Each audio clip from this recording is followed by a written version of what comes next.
Hi and welcome everybody. Today's video is going to be what is alignment. I'm someone who teaches a lot of alignment cues, but the way that I see alignment is nothing that is correct posture versus incorrect posture.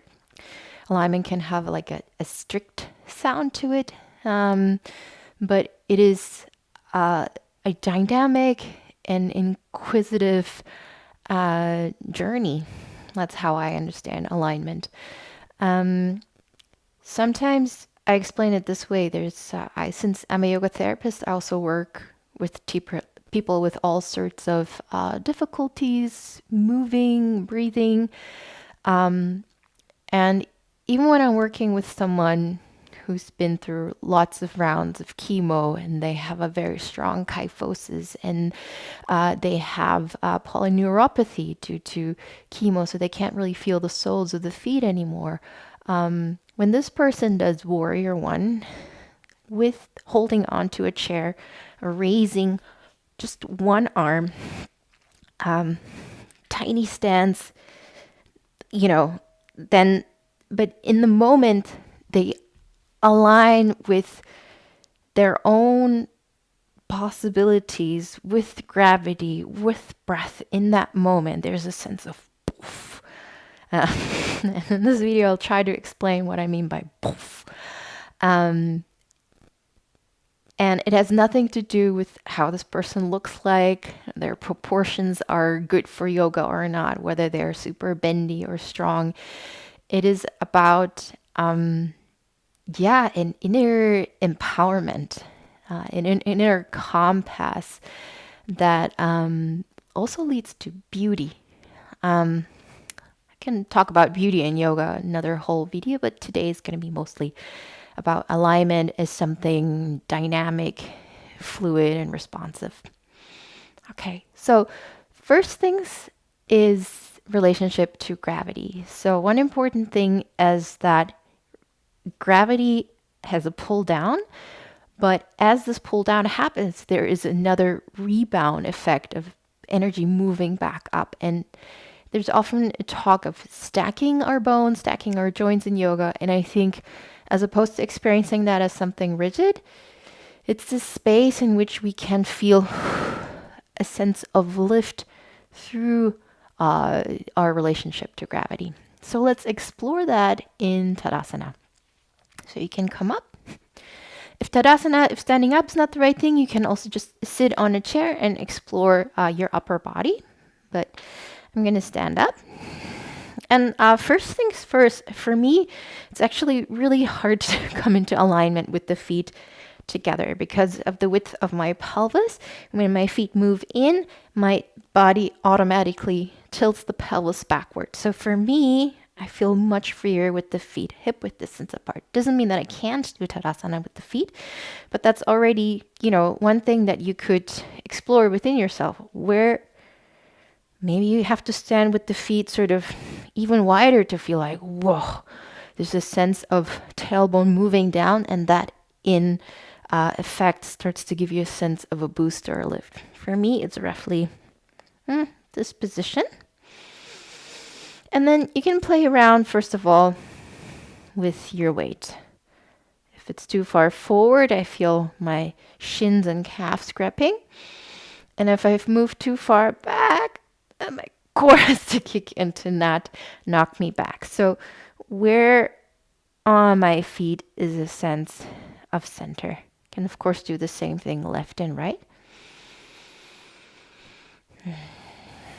And then since we're there, you can play around with also bending your knees as opposed to straightening your knees.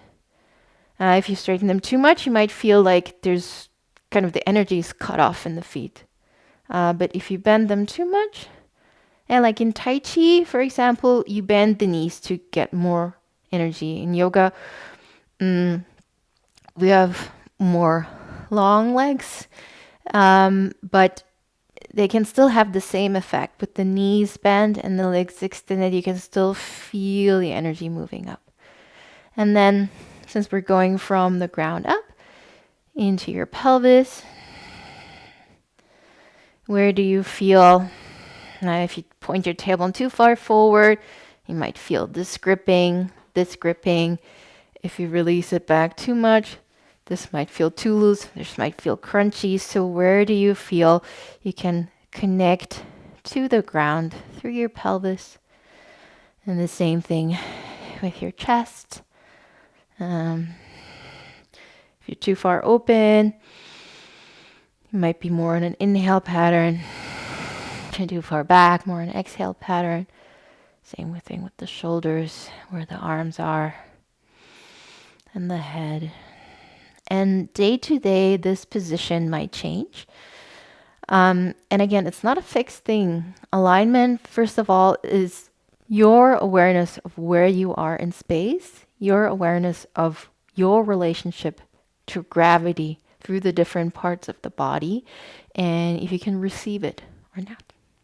So that's one thing that leads to poof, sense of alignment, relationship to gravity. Okay, so let's explore another thing, relationship between the parts of the body. So we're going to take a look at downward facing dog, look at some of the most prominent cues, and see how they move through us. And if we can find, I don't know, a more comprehensive, a more holistic way of understanding these cues and what they're trying to achieve. So, yep, classically, middle finger towards the top of the mat, arms shoulder width distance apart, and then you tuck your toes under, start to lengthen the tailbone up towards the ceiling. Good. So for a lot of us, if we straighten the legs, get the heels down, if possible at all, the spine will start to round, or we just don't have any space. And another thing in alignment, I feel, is the ability to have freedom. So what would give us freedom? Bending the knees. And then from there, you might already feel that you have some space to move back and forth. And then you can maybe send the sits bone up and back. Good. Another thing that might give you more space is to come up higher into the tippy toes. And that might give you more space through the spine. But just noticing here that because of the fascial connecting of the whole body, moving one part of the body is going to connect to the other one. So what we're looking for is responsiveness and spaciousness within the current lineup of the body. So maybe I think downward facing dog is a posture that keeps on changing forever through your yoga career, because your body, because it's a posture that really, because it makes it a closed change posture. Both hands and feet are down on the ground, and so any tiny change in the body will reflect through the whole body. So you have to keep on exploring your downward facing dog. There's no one right way to do it. Since we're here, let's bring some props into it. Maybe even bending your knees and coming high up onto the tippy toes still doesn't give you enough space in the spine to make the spine long and nice and spacious. You might need to make earth a little bit higher. So changing, I'm going to bring the blocks up even higher. This is going to give me even more space. Yeah, even maybe this helps you to either straighten the legs more or to make your spine a little bit longer. Good. So what we want in downward facing dog are not perfect lines, but a sense of growth through the shoulders, through the spine, through the neck, freedom, and exploring the different connection between the parts of the body. Good. So I hope that makes sense. So that's another big,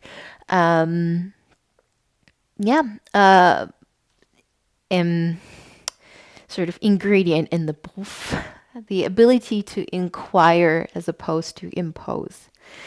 The other thing I really think is important in alignment is the ability, obviously, to breathe and to have a sense of nervous system regulation. We're going to explore side angle pose for that. I'm going to keep one block ready. I'm going to stand up and make a nice big warrior two stance. And I mean, already starts here. For a lot of us, if you bring the outer edge parallel, we just have the space in the knee, so the knee will collapse. So for a lot of us, bringing the toes in a little bit more helps us to give the space here. So it depends on your pelvic structure. Good. I'm going to scoot back a little bit more. And then when we bend into the knee, and we go into side angle pose, classically for beginners, it's taught here with the forearm onto the thigh. And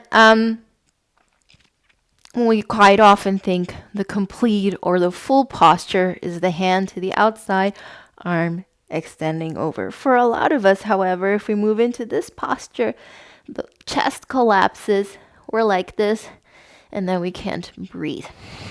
And so obviously, if we can't breathe, we're not really doing yoga. So what we're sacrificing here is the spaciousness in the lungs, and also through the breath, our ability to regulate through the nervous system. So either staying high up might be more correct alignment for them, or again, using a prop so that the breath can move. And maybe even the top arm overhead is too much. Maybe you need the hand down in the hips, because the bringing of the arm up already creates a sense of collapse. You can also extend the arm forward or more diagonal. So again, all these complete shapes are not necessarily what is conducive for that person in the moment, at that time, on that day, in that moment, for them to breathe freely. So that might be something that's more important in that moment than a sort of preconceived idea of a certain shape. Okay, so that would be gravity. That would be relationship between the body parts for responsiveness. That was just breath and nervous system. And then we're going to go into the idea of alignment as passivity, integration, and rest. So I'm going to come into constructive rest. And I'm going to explore, without stepping on the mic, alignment as something that is not necessarily effortful. Alignment is something that our body can ease into. So already here, so we have a sticky mat. I can sort of place myself in a way, I'm exaggerating, and that sort of makes me uncomfortable. So I'm just lying on the ground. I'm not doing much of anything, but I'm holding the position. So how can I make this something that is more easeful? So I can find a position where the feet don't have to do much of anything. I'm going to go step by step. So the feet are roughly in the ballpark where I feel I could let them go. I'm not fully there yet because my upper body is sort of contorted. So what I can do is I'm going to place my elbows into the ground, press into the back of the head so that the shoulder blades can come onto the back. That will open my heart. That will release the arms. And that sets my upper body up in a way that I can press into the feet. Tailbone reaches down so that my lower body is more comfortable. And from there, I can explore the position of, I'm going to place the hands onto, I feel like placing them onto the belly and the heart, or sort of the stomach and the belly. And this position of the feet is going to be different for everyone. Where do I not have to hold on to anything?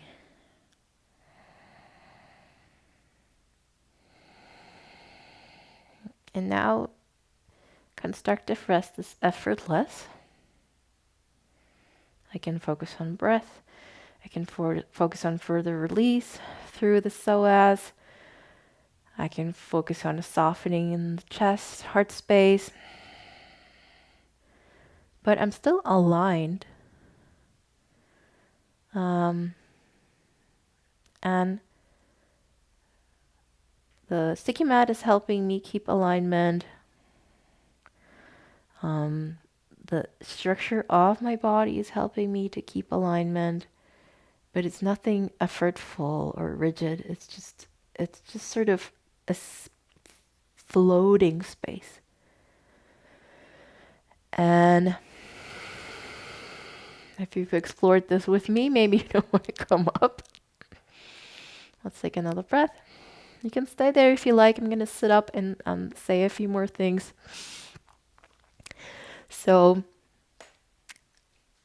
as our body changes through the practice of yoga or other types of movement, our fascia chain will also change, so that a lot of things will be held simply through the body as opposed to having to be effortful. And some postures are just not going to be possible because, our mobility, strength, and so over time, we also need to dose the amount of alignment, so that the effort that we put in towards striving towards a certain shape is dosed and digestible for the body. And coming back to the idea of beauty, I think when we find just the right amount of effort in striving towards these are quite iconic shapes, these yoga asanas that, and when our body starts to acquire the intelligence to move into these shapes that are quite archetypal in accordance to our current capabilities, current fascial map, and current nervous system and their regulation abilities, there's something beautiful that happens. And that is what I understand with the word alignment. And again, it's going to change with age. It's going to change depending on your body proportions, depending on whether you're moving into a certain posture for strength or for mobility. Yeah, same shape can have different purposes. Looking at my notes, seeing if I forgot something. And so I hope to have encouraged you to look at alignment in context and also understand alignment as deep listening. Let me know if you have any questions or if you want me to make more videos of this kind. And if you like to subscribe and like, I'd be very grateful. Thank you very much.